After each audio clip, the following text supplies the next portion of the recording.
반갑습니다. 네. 그리고 오늘 아까 이제 성경을 봉독해 드렸는데 그래도 다시 한 번만 더 21장 15절을 보겠습니다. 그들이 조반을 먹은 후에 예수께서 시몬 베드로에게 이르시되 요한의 아들 시몬아 네가 이 사람들보다 나를 더 사랑하느냐 하시니 이르되 주님 그러하나이다. 내가 주님을 사랑하는 줄 주님께서 아시나이다. 이르시되 내 양을 먹이라 하시고. 아멘. 오늘 우리가 읽은 이 본문은 예수 그리스도께서 죽으시고 부활하신 후에 갈릴리 바다에서 예수 그리스도의 제자들과 함께 만나는 장면을 기록하고 있습니다. 제자들이 고기를 잡으러 다시 바다로 돌아간 것은 어떤 사람은 세상으로 돌아간 것이라고 해석하지만 칼빈이 해석하는 바와 같이 그들은 아직 주님이 부활하신 뜻이 무엇인지를 몰랐기 때문에 그저 자기의 일상으로 돌아간 것이었습니다. 밤이 맞도록 수고했지만 물고기를 잡을 수가 없었습니다. 그때 예수께서 물고기 잡는 법을 가르쳐 주셨습니다. 지시대로 하매 많은 물고기들이 잡혀 풍어를 이루게 되었습니다. 그 후에 일어난 사건을 오늘 15절이 기록하고 있습니다.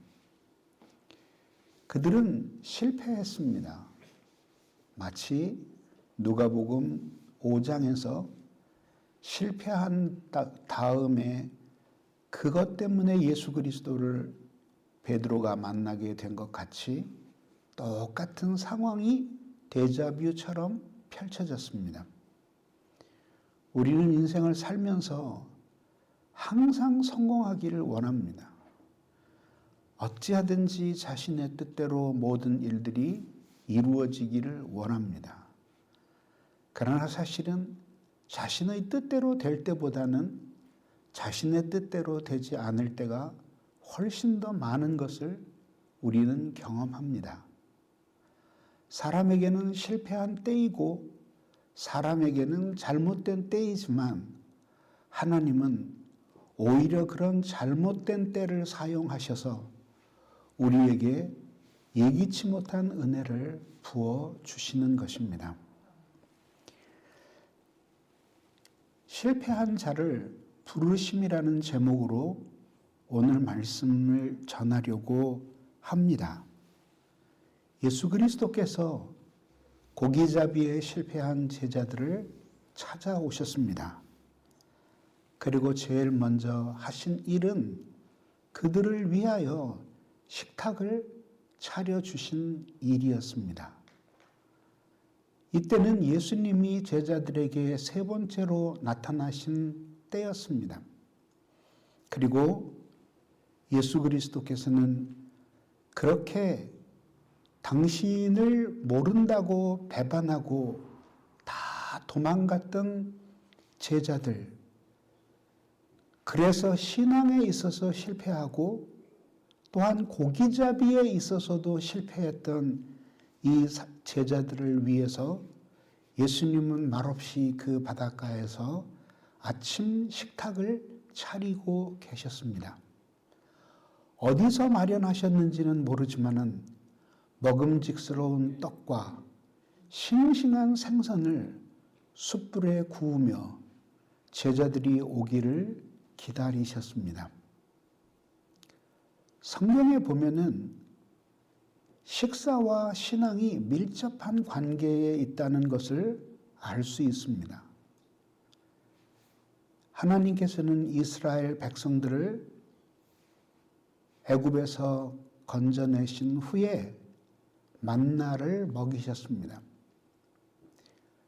이른 새벽이면은 하얗게 내린 그 만나를 구하러 모든 백성들이 가고 함께 그 만나를 가지고 와서 밥을 먹었기 때문에 광야 교회 시절의 이스라엘은 하나의 거대한 식사 공동체라고 말할 수 있습니다.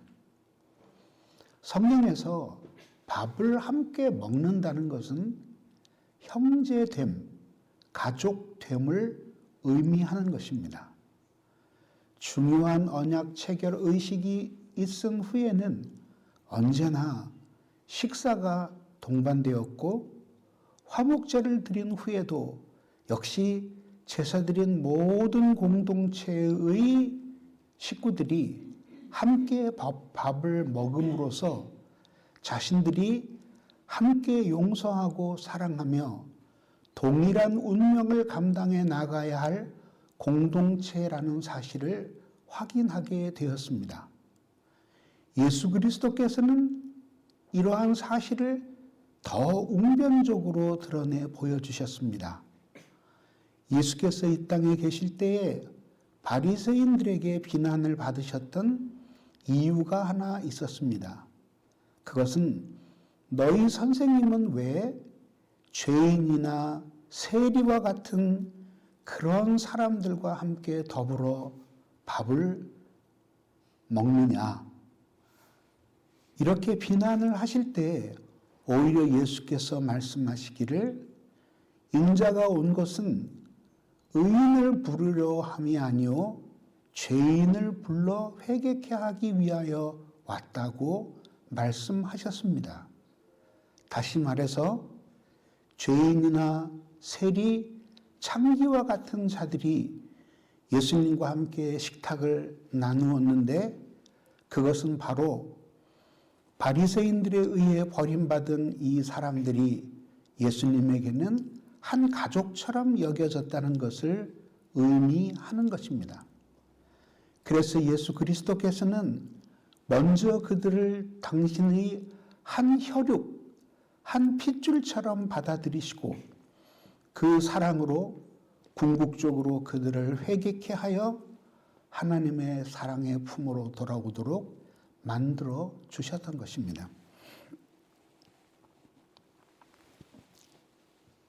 때로는 세상의 일이 우리의 뜻대로 안 되고 우리의 뜻과는 완전히 다른 방식으로 고통을 받을 때가 있습니다. 그때마다 우리는 하나님을 생각해야 합니다. 그 하나님을 생각하면서 그 하나님은 우리를 너무나 사랑하시기 때문에 우리를 위해서 식탁을 차려주시던 예수 그리스도처럼 그렇게 우리를 가족으로 사랑하시기 때문에 결코 우리에게 악을 행하실 수 없는 분이시라는 사실을 깊이 생각하며 보이는 환경보다 보이지 않는 하나님을 의지하며 힘을 내야 하는 것입니다. 이것이 신앙입니다. 신앙이 없는 사람들은 눈에 보이는 것만이 전부이지만 신앙을 가진 사람들에게는 하나님이 전부입니다. 그래서 눈에 보이는 환경보다는 보이지 않는 하나님을 깊이 의존하고 그 하나님의 신실하심과 선하심을 곧게 믿으며 실패한 자리에서 하나님의 회복을 꿈꾸며 기다리는 것이 신앙입니다. 신실하신 하나님, 실수가 없으신 좋으신 나의 주,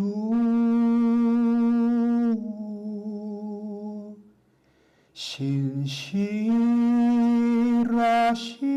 하나님, 실수가 없으신 좋으신 나의 주. 실패 속에서도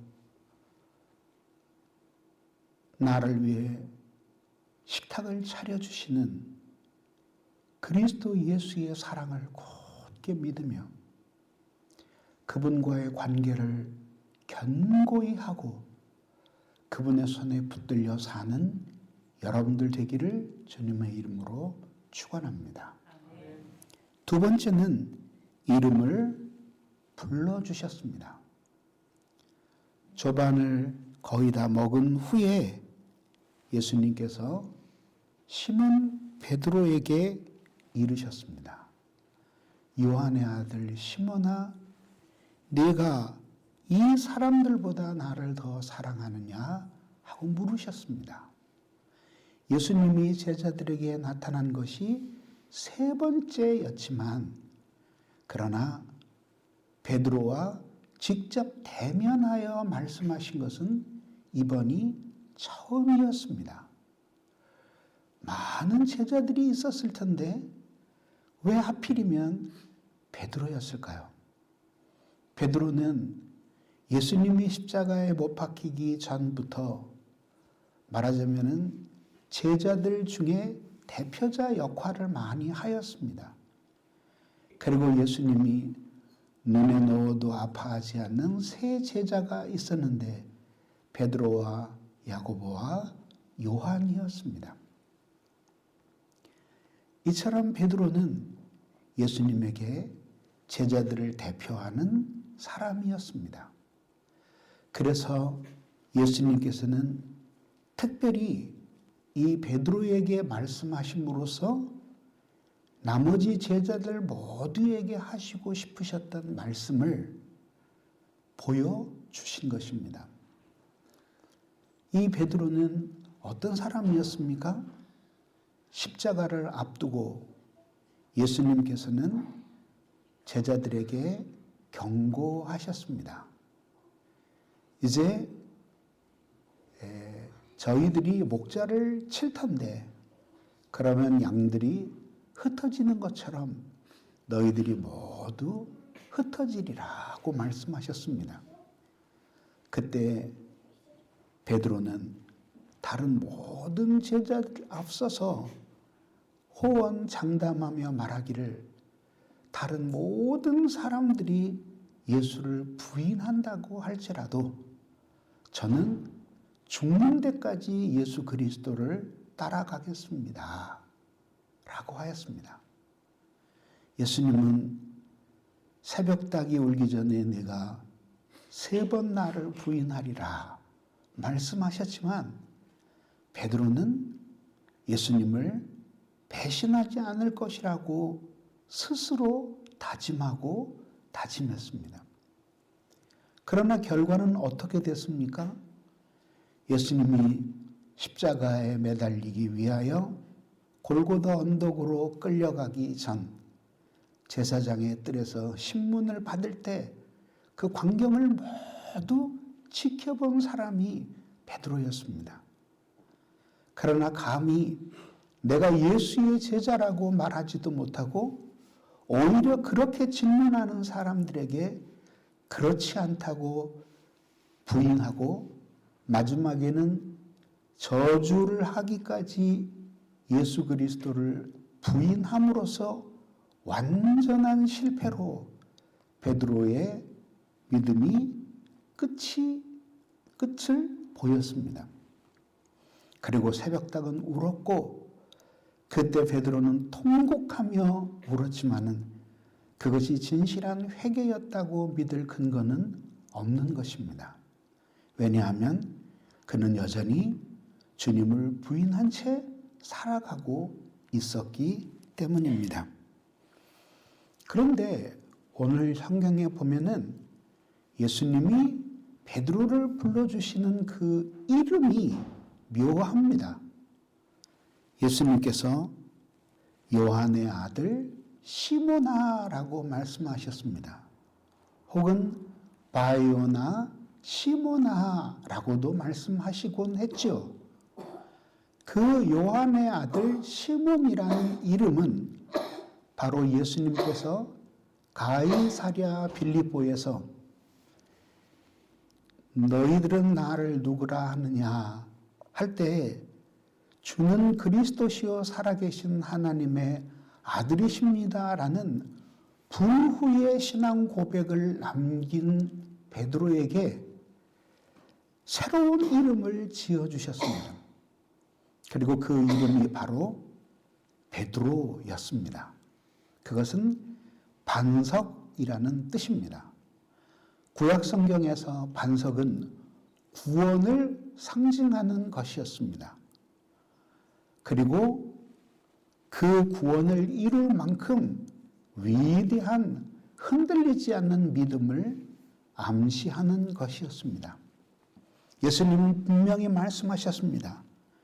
여태까지는 너의 이름이 요한의 아들 시몬이었으나 이제는 너에게 새로운 이름을 내가 준다. 그것은 베드로라는 이름이요. 이 반석 위에 내 교회가 서리라고 하셨으니 이 반석은 바로 구원을 가져오는 믿음, 주는 그리스도시요 살아계신 하나님의 아들이십니다라는 불후의 신앙 고백인 것입니다. 예수님이 그렇게 훌륭한 이름으로 바꾸어 주셨는데 왜 예수님은 실패한 베드로를 부르셨을 때 베드로야 하고 부르시지를 않고 요한의 아들 시몬아라고 말씀하셨을까요? 그 이유는 간단한 것입니다. 지금 베드로의 처지는 철저히 실패한 처지였습니다. 예수님을 3번이나 모른다고 부인하고 저주하기까지 부인하였습니다. 많은 사람들이 보는 앞에서 예수 그리스도를 부인했고 바로 십자가를 짊어지고 고난을 받으실 주님 앞에서 부인하였던 것입니다. 그런 사람에게 베드로라고 부르는 것은 큰 믿음이여라고 부르시는 것과 마찬가지였습니다. 그런 광경을 이 베드로가 감당할 수 있었을까요? 그래서 예수님은 맨 처음 그저 많이 배우지도 못하고 고기잡이나 하면서 살아가던 그 허접했던 그 시절에 베드로 자신의 모습을 깨달으라고 예수님 만나기 전에 불렀던 그 이름으로 베드로를 불러주신 것입니다. 이것은 우리가 실패했다고 할지라도 하나님 앞에 나아갈 때 주님이 우리에게 원하시는 모습은 어떠한 것이어야 하는가를 가르쳐 주십니다. 그것은 바로 있는 모습 그대로 당신에게 나아오는 것입니다. 마치 예수 그리스도께서 이 세상에 사람의 몸을 입고 아기 예수로 태어나셨을 때 그를 기다리던 목자들이 평소에 입던 옷 그대로 입고 아기 예수를 찾아갔던 것처럼 똑같이 우리들도 실패한 그 모습 그대로 우리 자신으로서는 우리의 모습을 더 좋게 만들 수가 없으니 있는 모습 그대로 주님 앞에 나오기를 원하고 계시는 것입니다. 오늘날은 회개가 사라진 시대입니다. 그래서 많은 그리스도인들이 예수를 믿는다고는 하지만 그러나 자신의 모습을 하나님의 말씀에 비추어 보면서 자신의 참 모습이 실패한 모습이라는 사실을 인정하며 하나님 앞에 진실되게 회개하지 않는 것입니다. 내 진짜 모습이 어떠한 모습인지를 거룩하신 하나님의 임재 앞에서 그 하나님의 말씀 앞에서 발견하고 깨닫게 될 때, 그리고 무한히 거룩하신 하나님과 말할 수 없이 더럽고 비참한 자신의 죄인된 처지 사이에 무한한 간격을 생각하면서 자신의 힘으로는 도저히 그 간격을 좁힐 수 없다는 사실을 깨닫고 안타까워하는 것을 눈물로 표현하며 하나님 앞에 회개할 때, 그때 하나님은 멀리 계신 것 같다가도 갑자기 가까이 오셔서 우리들을 어루만져 우리들로 하여금 처음 신앙을 고백했던 그 마음으로 돌아가게끔 하시는 것입니다.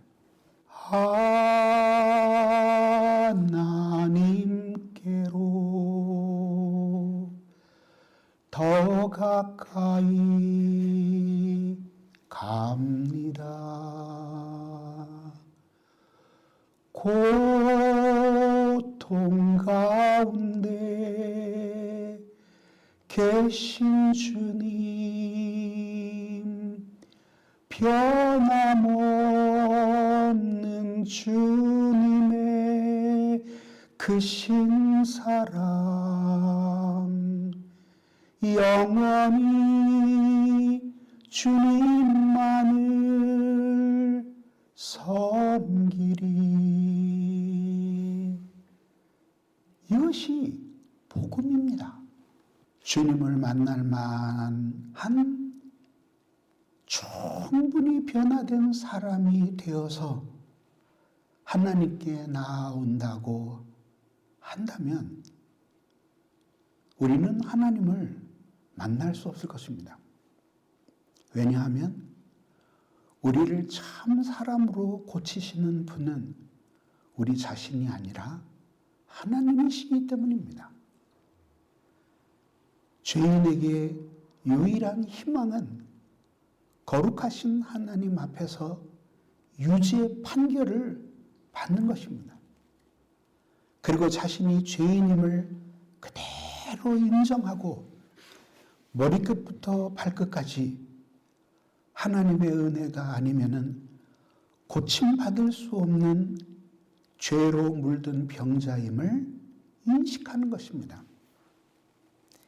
그리고 그 모습으로 주님 앞에 깊이 회개하고 주님 앞에 용서를 빌고 있는 모습 그대로 나아오려고 할 때, 그때 주님께서는 예기치 못했던 은혜를 베풀어 주시는 것입니다. 하나님을 많이 사랑하는 성도들이 있습니다. 그 성도들은 공통점이 있습니다. 그것은 하나님의 사랑을 용서를 통해 경험한 성도들입니다. 자신의 죄를 용서해 주시는 하나님의 은혜를 통해서 자기가 얼마나 죄인인 것인가 하는 것을 깨닫고 그 죄인을 용납하시는 하나님의 사랑이 얼마나 위대한가 하는 것을 깨닫게 마련인 것입니다. 그러므로 우리는 실패한 때라도 있는 모습 그대로를 가지고 있는 모습 그대로를 불러주시는 우리 주님 앞에 나아가는 사람들이 되시기를 주님의 이름으로 축원합니다. 세 번째는 질문을 던지셨습니다. 예수님 말씀하십니다. 요한의 아들 시몬아, 네가 이 사람들보다 나를 더 사랑하느냐 하셨습니다. 그리스어 원문에 보면 이 부분은 네가 이 사람들보다 나를 더 사랑하느냐 이렇게 번역될 수도 있고 이 것들보다 나를 더 사랑하느냐 할 수 있으니 만약에 후자로 번역이 된다면 물고기를 가리키는 것이고 전자로 번역된다면 사람들을 가르치는 것입니다. 가리키는 것입니다. 예수님은 지나간 과거에 대해서 묻지 않으셨습니다. 만약에 예수님이 내가 나를 사랑했느냐 하고 물었더라면 이 질문은 베드로에게 감당하기 어려운 질문이었을 것입니다. 왜냐하면 예수님을 3번이나 모른다고 부인하고 마지막에 저주하기까지 부인한 적이 있으니 예수님을 사랑했다고 과거적으로 고백할 수가 없었을 것이기 때문입니다. 지난 과거에 대해서는 묻지 않으시고 오직 현재형으로 그 베드로가 예수 그리스도 당신을 사랑하는지를 물으셨습니다. 많이 잡힌 물고기나 혹은 함께 있는 그 제자들보다 주님을 더 사랑하는지 물었습니다. 그러자 베드로가 대답했습니다. 주님, 그렇습니다. 내가 주님을 사랑하는 줄을 주님께서 아시나이다 라고 하였습니다. 신자 안에는 변함이 없는 마음 하나가 있습니다. 그것은 어떤 경우에도 거듭난 신자의 마음에는 어떠한 경우에도 사라지지 않는 하나님을 향한 사랑의 경향성이 그의 영혼 안에 있습니다. 그래서 불신자였을 때에는 단일한 의지로 죄를 짓지만 신자가 된 후에는 자기를 사랑하는 마음과 예수를 사랑하는 마음이 복합의지가 되어서 죄를 짓는 것입니다. 그래서 결국 신자는 죄를 지음으로서는 결코 마음의 행복을 얻을 수 없고 궁극적인 평안을 찾을 수가 없습니다. 그리고 반드시 후회하게 되는 것입니다. 예수님을 만나기 전에도 이 베드로는 예수님을 3번이나 모른다고 부인했고 닭이 울었을 때 예수님의 말씀이 생각나서 통곡하며 후회하지 않았습니까? 실패했을지라도 신자는 여전히 주님을 사랑합니다. 여러분들의 마음 한구석에는 반드시 하나님을 사랑하는 마음이 있고 그 사랑하는 마음을 가지고 살아가고 있는 것입니다. 문제는 그 마음으로 돌아가는 것입니다. 그래서 자신의 심령을 주님 앞에 그대로 내려놓고 주님을 진심으로 사랑하는 것입니다. 주님의 질문을 떠올려 보십시오. 요한의 아들 시몬이 아니라 바로 여러분들의 이름을 부르며 내가 나를 사랑하느냐 하는 주님의 음성을 들어보십시오. 우리 하나님의 사랑은 무한하고 끝이 없어서 한없이 솟아납니다. 그래서 우리의 죄와 우리의 반역을 감싸주기에 충분합니다. 그러나 우리의 인간의 사랑은 그렇게 무제한으로 한없이 쏟아져 나오는 사랑이 아닙니다. 그래서 필요한 것이 바로 하나님의 은혜입니다. 은혜는 사랑의 감화입니다. 하나님께서 우리에게 은혜를 주실 때에만 우리는 하나님을 사랑할 수 있습니다. 어떠한 역경과 시련 속에서도 흔들리지 않게 주님을 사랑하는 사람들은 하나님의 은혜를 쉼없이 받는 사람들입니다. 그 사랑에서 미끄러졌기 때문에 우리의 마음이 혼란하고 그리고 우리의 마음이 건조하고 우리의 마음이 고통을 받고 세상의 모든 것들이 허무하게 느껴지는 것입니다. 그러므로 그 사랑 안에서 살아가는 것, 주님이 무엇을 어떤 환경을 우리에게 주시든지 간에 그 사랑에서 미끄러지지 않고 살아가는 것, 언제든지 그렇습니다. 내가 주님을 사랑합니다. 내가 주님을 사랑하는 것을 주님이 이미 알고 계십니다. 라고 대답할 수 있는 그런 사람으로서 살아가도록 주님은 우리를 위해 십자가에 못 박히신 것입니다. 이 질문 앞에서 주님을 사랑합니다라고 고백하는 사람들이 되기를 주님의 이름으로 축원합니다. 마지막 네 번째는 사명을 맡기신 것입니다. 그렇게 내가 나를 사랑하느냐 하고 3번을 물으신 후 그 모든 때마다 내 어린 양을 먹이라, 내 양을 치라, 그리고 내 양을 먹이라 하셨습니다. 똑같은 말씀의 반복인 것입니다. 하나님은 실패한 자를 통해서 섬김을 받으십니다. 그래서 사람을 자랑하지 않게 만드시고 오히려 그 실패한 사람을 다시 일으켜 세우셨던 하나님의 사랑과 은혜를 찬송하게끔 만들어주시는 것입니다. 사실 요한복음을 가만히 읽어보면 21장은 부록으로 붙어있는 것과 마찬가지예요. 20장, 요한복음 20장은 마지막에 이렇게 말합니다.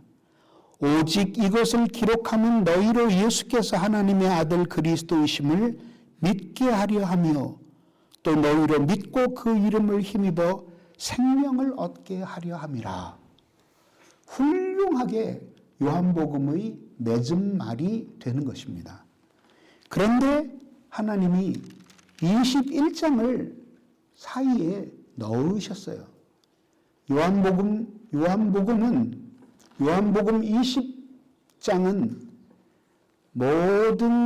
21장은 모든 요한복음의 끝일 뿐만 아니라 앞에 있는 사복음서의 끝입니다. 그런데 만약에 21장이 없었더라면 교회는 커다란 혼란에 빠졌을 것입니다. 왜냐하면 요한복음 20장에서는 모든 제자들이 예수님을 부인하고 도망가고 배반한 걸로 끝나기 때문입니다. 그런데 바로 그 뒤 사도행전 1장, 2장에서는 그렇게 예수님을 모른다고 부인하고 도망가고 실패한 제자들이 위대한 교회의 지도자들이 되어서 그들에게 복음을 선포하고 그들에게 하나님의 말씀을 전하는 영광스러운 광경을 담고 있습니다.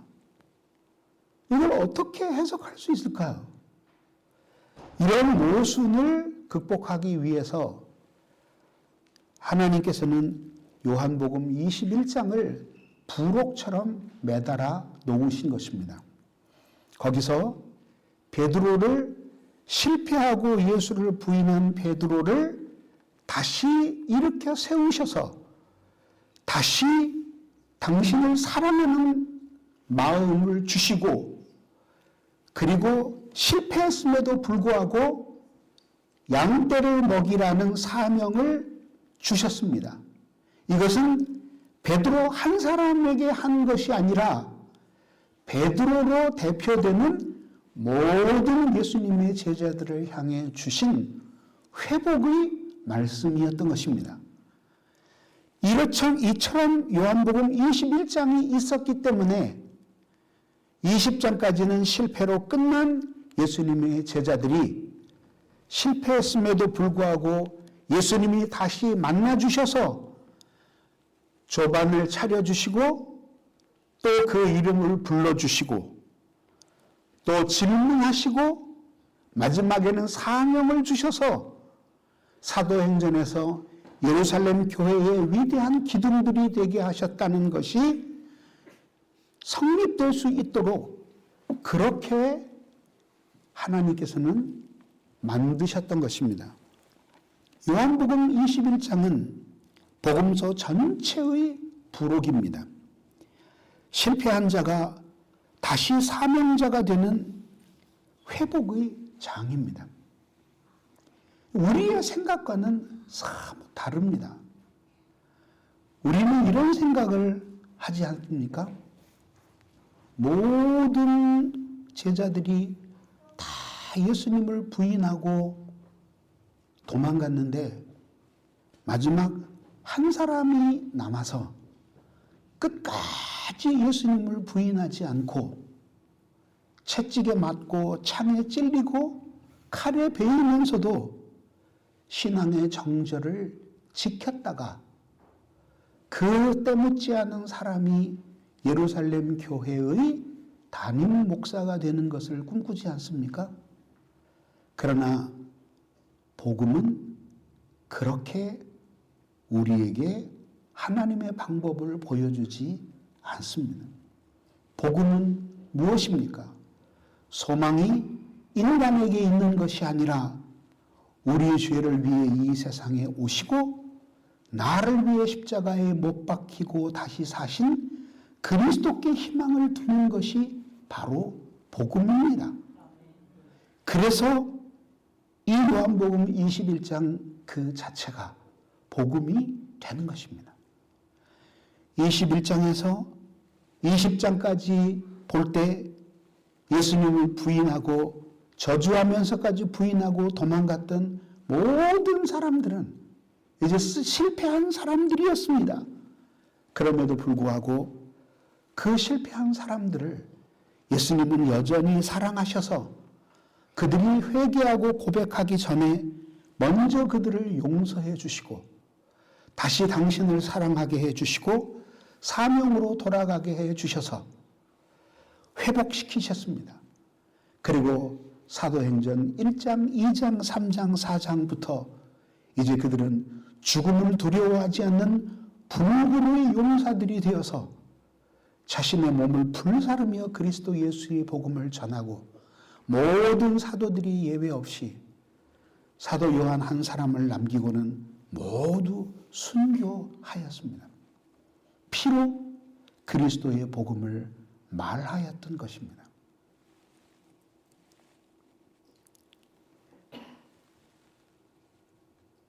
하나님이 우리에게 은혜를 주시는 것은 우리로 하여금 행복하게 하기 위해 은혜를 주시는 것이 아닙니다.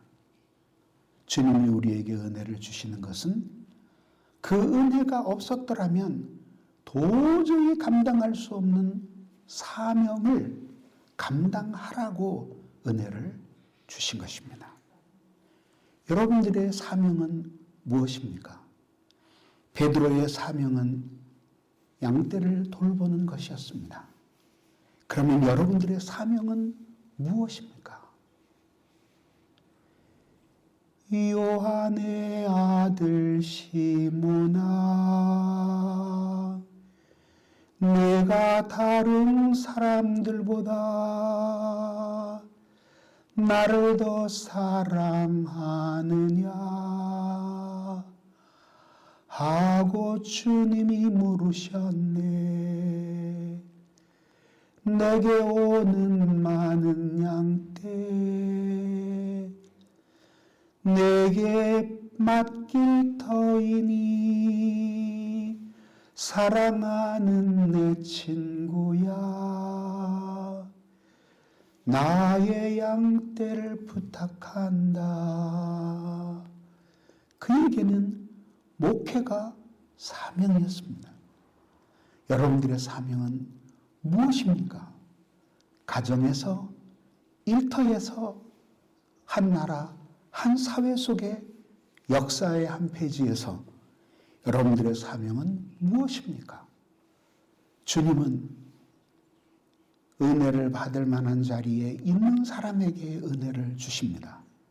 그 자리는 바로 여러분들의 사명의 터전입니다.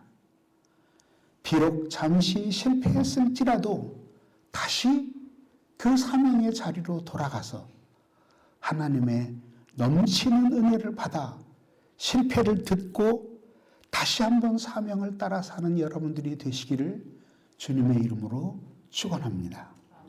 기도하겠습니다.